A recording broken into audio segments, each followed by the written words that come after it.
Pahabagin po namin, Ama, na sa mga langit Ikaw. Naniniwala po kami, O Diyos, na kayo ay nakatingin sa inyo pong bayan ngayong hapon na nagkaroon po ng isang banal na seremonya. Nananagumpay na naman, Panginoon, ang inyong banal na Espiritu sa dakong ito sa Northern Luzon Mission.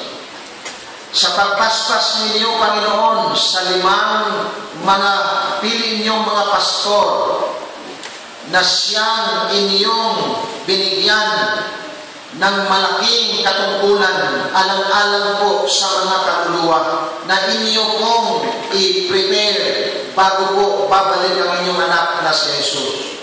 Panginoon naming Diyos, napakinggan po ninyo, aming Ama, ang panukala, ang pananaw ng inyo pong presidente dito po sa Northern Luzon Mission. Totoo, Panginoon, na ang mga bayan na kanya pong binanggit ay kailangan pong pasukin, padalhan ng inyong pabalita, dahil po naniniwala kami na sa mga bayan na yaon ay marami pong mga kaluluwa na inyo pong ihanda sa pagbabalik ng inyong anak na si Jesus.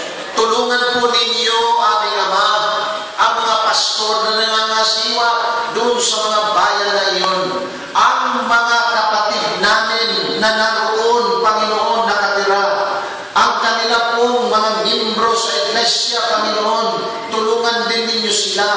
Inyo pong patibayin ang kanilang pananampalataya.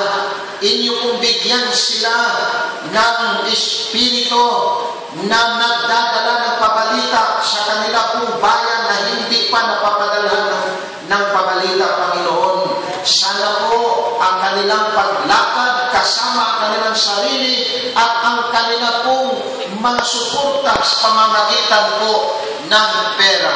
Panginoon, salamat po na ang basbas ninyo, inyo pong igawa din sa amin lahat na narito, mga kapatid sa Iglesia. Salamat po, aming Ama. Tanggapin na po namin ang inyong basbas ngayong hapon sa pangalan ng aming Panginoong Hesus. Amen.